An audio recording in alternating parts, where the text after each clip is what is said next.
Episode 43 was with Luca Fogale. I will always remember what he asked us after this interview, which I think was so sweet. Instead of saying, "Do you want me to add you to the list?" he said, "Will you be my guest tonight?" And I thought that was just so amazing, and it really speaks to his character, and you'll hear it. You will also hear in the interview that Tara's very sick.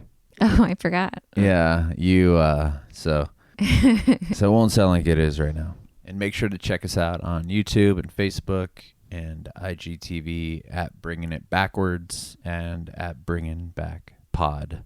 And although this interview is not a video interview, it does have an audiogram. Very cool. Yes. We're bringing it backwards with Luca Fogale. Hey. My name is Luca. Hey. Oh, my voice. Check 1, 2. All right. Awesome, man. Luca, it's Fogale. Is that how you say it?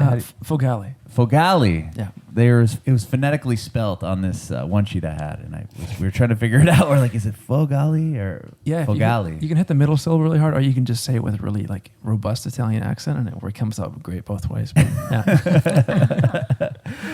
Well, right on. So you're from British Columbia? Yes. Right near Vancouver. And tell me about growing up in Canada. That's pretty cool. Oh, it's been great. The community I grew up in was really multicultural, and it's always, I feel like there was a certain calmness to the West Coast. So I mean, my town, Burnaby, is just about 20 minutes outside downtown Vancouver, so it just borders Vancouver, and it was great. I mean, it was always very, it's a pretty safe and quiet place where I live, and so I had a very normal childhood, which I think allowed me to explore the things that I wanted to do, and I feel very fortunate to have grown up where I did, and especially the multiculturalism and diversity. I got to, I wasn't ever insulated in a certain environment, and so I was able to right away have a broad perspective on people and community and diversity growing up. So, Sure. Yeah. And so how did you get into music then? When I was a kid, my parents put me in piano lessons, and I picked up the guitar when I was maybe 13. And the funny thing is I never liked it. And Really? Yeah. And I liked the guitar because I wanted to be a guitar hero one day. And I was listening to Jimi Hendrix and Clapton and Stevie Ray Vaughan. But I never needed it. I had my sports, and I had my school and my friends. And then I was, throughout high school, I'd play in bands just because they were there, and we were awful, but it was something to do, and my friends were playing, and so I'd play, and then I was in university and going through the university in British Columbia, and was doing psychology and was going through 2 years of it, and then for whatever reason, all of a sudden, I kind of just I ended up buying an acoustic guitar and started to write songs, and right away my grades just plummeted, and it's all I would do, and I would be on the bus for an hour thinking about writing songs, and go home and neglect my studies. And sure. So 2 years in, I just dropped out, and I quit my job, and I'm like, I'm going to be a folk musician. And I started to write music and go to open mics, and my parents were like, what on earth are you doing? Yeah. And so it was pretty non-traditional. And I was 21 at that point, where I finally found music for the first time to have a real purpose, not just be something I was doing because it was something to do. Sure. But I needed it more than I needed anything else. And so everything else dropped away, and nobody understood, because why would they? Because I had never really shown that passion for it. And so all of a sudden it was like, this is my life now. Wow. And it was the antithesis of everything I've ever done. It's I was always straight edge and just doing my studies and always on time and just doing everything the way everyone else before me had done it. And it was my first time really pushing against the norm. And so in a very big way, because I dropped everything to do it. Yeah. And here we are. Do you know what kind of sparked that? Was there a moment that you can remember that kind of sparked it? I feel like I've, as a lot of people have, dealt with, mental health issues in the past. And sure.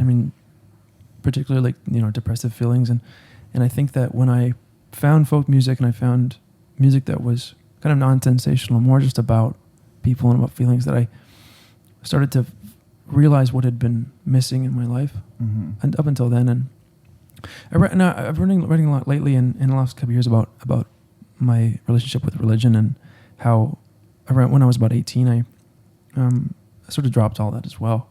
Okay. Were you raised in a religious household? Raised Catholic. I mean, we weren't ultra religious, but we definitely went to church on Sunday and we went to Sunday school and that kind of thing, and that was a big part of our lives. And when I got rid of that, I think it contributed to my feeling of not knowing where I was and what the purpose of any of this was. Mm-hmm. And so I think I was looking for that. And I had my phases of partying and trying to figuring out who I was. And then I think when I found songs and songwriting and reflective music, it hit me like a train. Right. I had never felt anything like that before. And so it's all I wanted to do. And it was all I could do. And then that's why everything else had to fall away. So yeah. So you were going to school for psychology, you said? Yeah. And did you have an idea of what you wanted to do? Yeah, I mean, I was pretty drawn to psychology. I've always really been fascinated by human beings and our relationships with each other and how complex everyone is and how everyone is so interesting if you dig deep enough and especially, I mean, the capacity of our brains and our the mental power that we all have and the diversity in that as well that we have. And so I was always fascinated by that. And I think I still am, because it's kind of all I write about. I write about thoughts and feelings and lots of reflection, but also interactions with people. And I've been feeling as though that's kind of all that we have, really. You can strip everything else away. Everything else can get bulldozed, and we still have the people in front of us and get to talk to people and be loved and love and that kind of thing. And so I'm just fascinated by how much we build up around us when we usually right in front of us is sort of all we need. Right. I'm sure you guys know that as, being in a family and, how totally encompassing people can be in your life if you let that happen. So that was a bit of a ramble, but yeah. No, it's always good to have a reminder too, because, every day, sometimes we could take things for granted. This is amazing. Like, not everybody can sit here and talk to you. Right. And, I was telling Adam, like, your music is just, it's so romantic. And like, I can feel that you have passion in what you're singing, and it's beautiful. Like, thank you. Yeah, a lot of other genres, it doesn't get to me that way. And I just love it. I can close my eyes and just picture everything. And the I Don't Want to Lose You song, it's like, that's so true. Like, Adam and I can have a fight, and it's like your music video. There's a fight, and we don't realize what's in front of us, and we take that for granted. And so just having that music as an outlet to, you make it and we get to listen to it, and it just reminds us of what's important. And your music speaks to me, and I'm sure many others. Oh, that means the world to me. Well, I'm so glad you connected with it. Yeah. Thank you so much. And the Half Saved, like, at first Adam told me it was about religion, but I thought, this could also be like someone that you're with. Absolutely. They could half love you and not be 100%. So right. Yeah, and I think, that song in particular, when I was writing it, I felt that too. Where, because I listen to so much music, and I find things in songs that, I'm sure the writer didn't intend for. But again, I think that we're all always thinking about so many different things. And so when something pops up that resonates with you, that's all we can ever hope for from music. Mm-hmm. And so even if what you found in the song was the opposite of what I wrote it about, doesn't matter. You still found something in it. And so, yeah, that's Half Saved. In particular, is about a lot of things. It's definitely about my relationship with religion, but also about everything else, about how, so many times in my life I've just gone halfway because it's so scary and hard to commit to anything, really. Sure. Especially with the bigger decisions. And so, yeah, I'm really glad you resonate with it. It's about a lot of things, as everything is. The beauty of art is that, like, everything always matters. If you watch a dance piece and it makes you feel remorseful, then, like, that matters to you, even if it's a joyful piece about something else. It all matters, which is impossible and the best. And that's what I love so much about, I think, without art, that, we're all not here. We're not not really interacting. I think that's the biggest thing about it, is that everything is relevant. Sure. Regardless of the case and the scenario, Mm-hmm.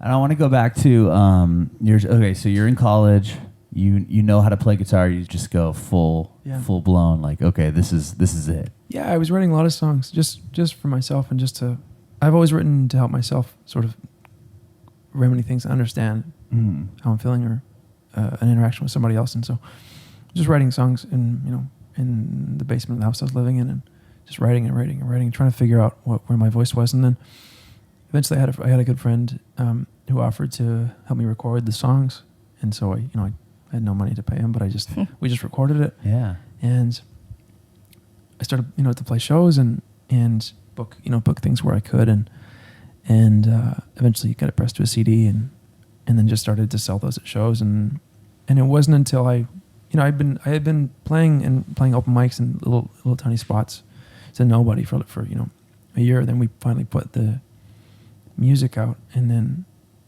I saw that people connected with it, even in a minute way.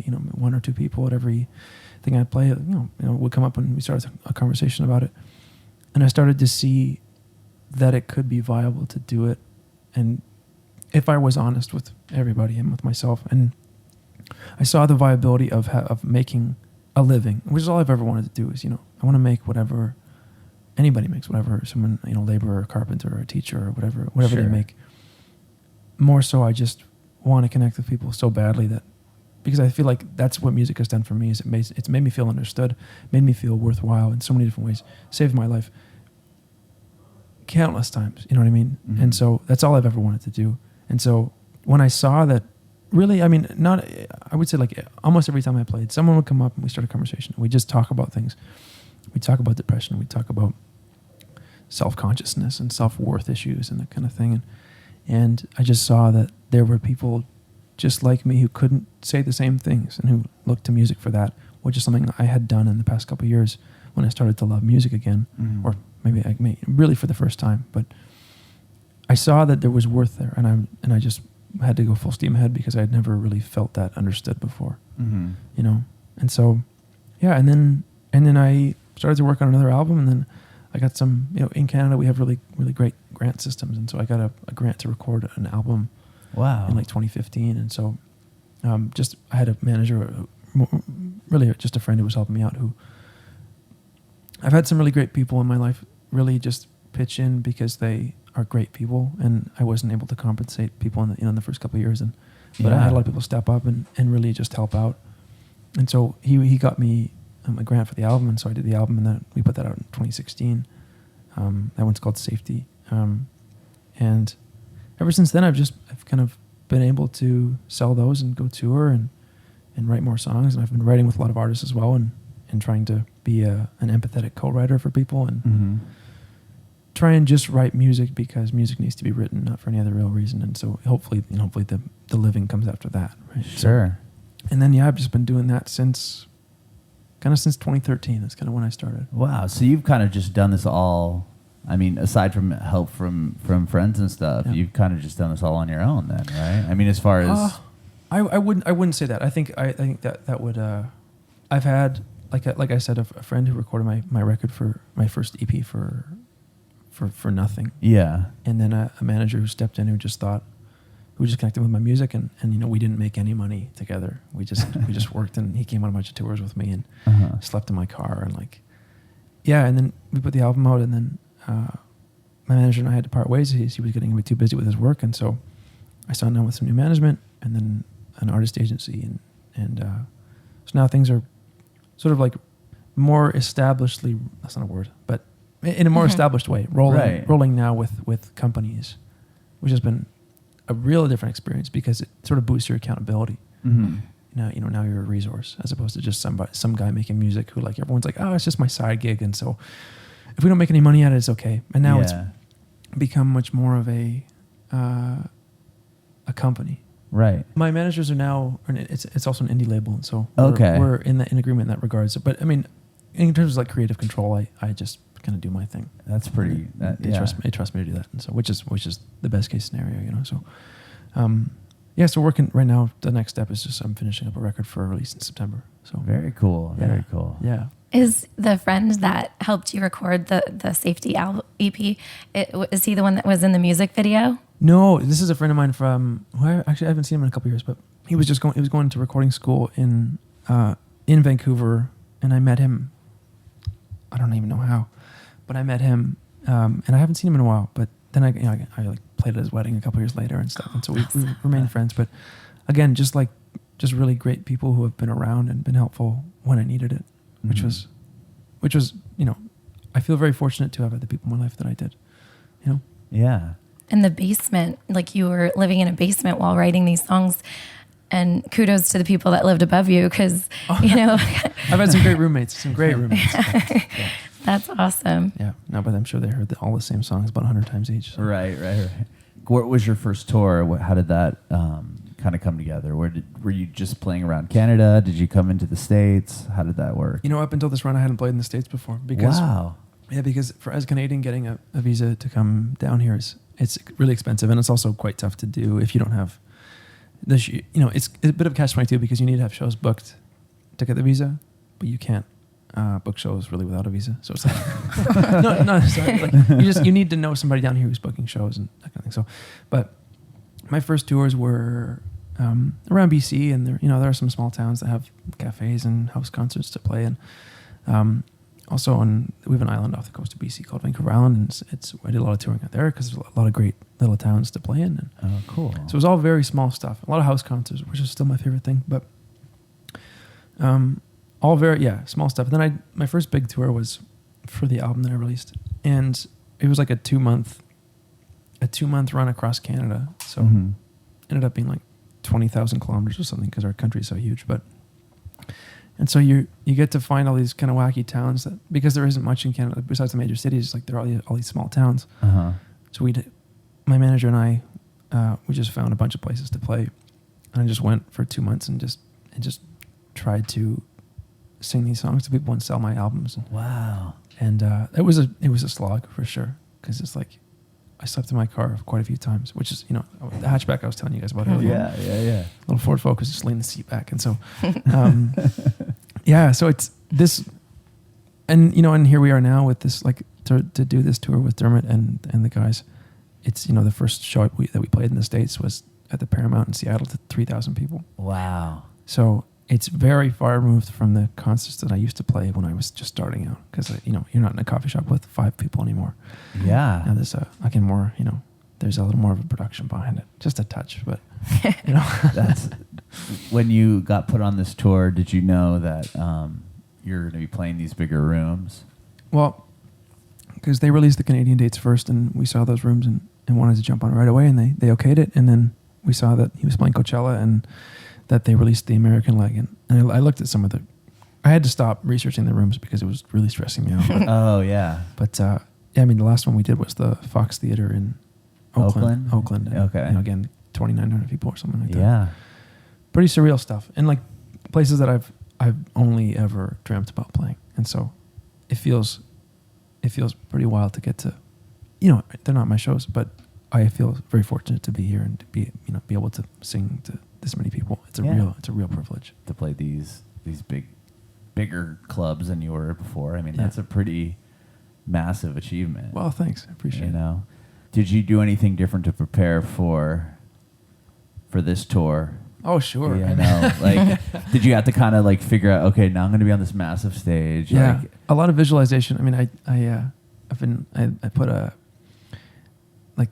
we have this theater in Vancouver called the Orpheum, and it's the same size as the Fox and the Paramount. And so I put it up on my desktop, so I get used to looking at that. That's awesome. That room, and I think I feel like that's helped to calm me down a bit, because it's this, whether you play to 10 people or 10,000 people, it's the same show, right? But I think the accountability increases, and also your opportunity to impact people increases. And so, really, the performance isn't what I'm worried about. I'm more worried about that, just resonating with an audience that isn't my audience. It's it's a headliner audience, and so trying to win people over and capitalizing the opportunity of having, these amazing amounts of people to play for. Mm-hmm. So, in terms of different stuff, I've just really been trying to iron out all the details of my songs and make sure that, again, the biggest thing is I feel like when someone's not authentic while they're performing, when they're not honest with themselves, and if they're playing and singing for the wrong reasons, you can spot that right away. So just trying to tap back into what these songs mean to me. A lot of them are new songs, so I'm excited to be playing them. But trying to tap in mostly to making sure that it's an authentic show. Sure. Because I feel like most people can spot that in a second. Mm-hmm. That someone's doing it for the wrong reasons. So that's interesting that you said that, because a lot of doing this podcast, a lot of people that we talk to say the same thing. Like, if you're getting into this industry for the wrong reasons, like people are going to know right away. Yeah. You know, you've got to just do what is you. And if it resonates with people, then it will. And if it's not supposed to happen, then it's not. But just trying to be someone else isn't going to do you any justice. No, because someone else is better at doing that than you are. Right. So, you can only be the best you. Exactly. And I think about that a lot. As cliche as it does sound, it's like that's really all that we have. We have our experience. And every experience is novel, right?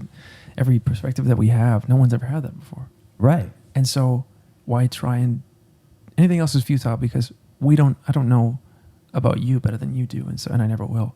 And so again, like just coming back to whatever someone is going to sing about, if it's about them and about their experience and if they really care about it, that's the only kind of music I ever want to hear. Mm-hmm. You know, nothing else. That's for sure. And so growing up, you said you played sports, but you also had a piano and a guitar. Mm-hmm. So were you going to an all-Catholic school or? No, I just went to public school my whole life, both elementary school and high school. But yeah, sports was a big part of my life, and I was big into soccer and volleyball, and it was funny because when I got out of high school, I realized that everyone who was playing volleyball kept growing. And I stayed about the same, and I'm not even 6 feet, so you can't compete at that level. And so when my dream sort of died in that regard, but I'm really happy it did because it opened up space in my life to be playing. And so I wonder if I was real tall, I don't know if I could play music. I think I would have tried to play volleyball. Yeah. Well, we're glad that you went this route. Oh, cool. Right, Yeah. I'm glad I'm the height I am. Yeah.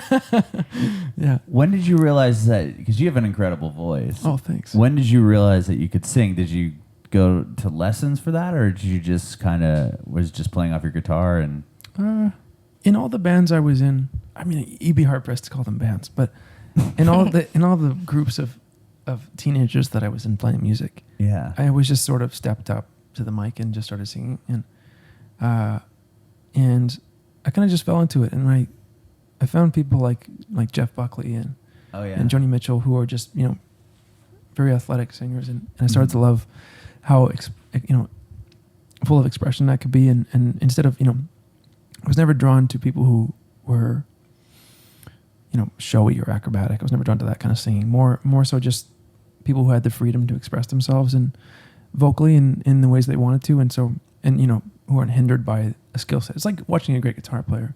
Someone who knows their instrument backwards and forwards is going to be a better guitar player than someone who's just trying to impress somebody else. And so I found these singers while I was coming in to love music, people that were just could sing effortlessly and express themselves and emote their lyrics in ways that I didn't know were possible. And so, I come back to all these performances of Joni singing her songs with like this fierceness that no one else has ever been able to capture. And it's because she's so proficient and so confident in her songs and her sound and her voice. And so yeah, since I found, finding those artists, I've just been so drawn to the voice. Again, it's also so personal. No one sounds like, there are artists who sound like each other, but it's also such a personal thing that we have. We each have our voice. Even our speaking voices, it's amazing. We all sound different. Yeah. It's incredible. Yeah, it is pretty incredible to think about it that way. Yeah, and I think playing by myself as much as I have, I think that's sort of the realm I've come into, and it feels like me, and so it's the thing I know the best. So Right. Yeah. Well, I have one more question for you, and Sure. it's: do you have any advice for aspiring artists? Yeah, I've got lots of advice, but not that it's always relevant, but I just think that, actually I was just listening to an audiobook, this comedian, Chris Gethard, who has sort of found his way into comedy by being like, he alludes to punk music as like his career, because punk music is kind of all about not caring about expectations for yourself. Sure. And rebelling against things that you don't believe in, and also just representing yourself as wholly as you can. And so I think that as someone who really cares about what people think about me, I think it's important to break free of that, because I'm still constantly trying to struggle away from that, the expectation about, are people going to like this, even before it's written, like writing a song and feeling like, oh, that's a weird idea, no one's going to like that. And I think as attention on anybody grows, there's more speculation, and so, but I think that's also more reason to step away from that And so just if something feels right to you, especially in writing or, you know, like we talked about dance, we talked about, you know, art, any regard, just do what feels right to you. Again, it's the only voice that we have. And that's such a powerful gift. It's also a real crux if you can't use it properly. And so I think just like doing exactly what feels right to you is the only way to make it.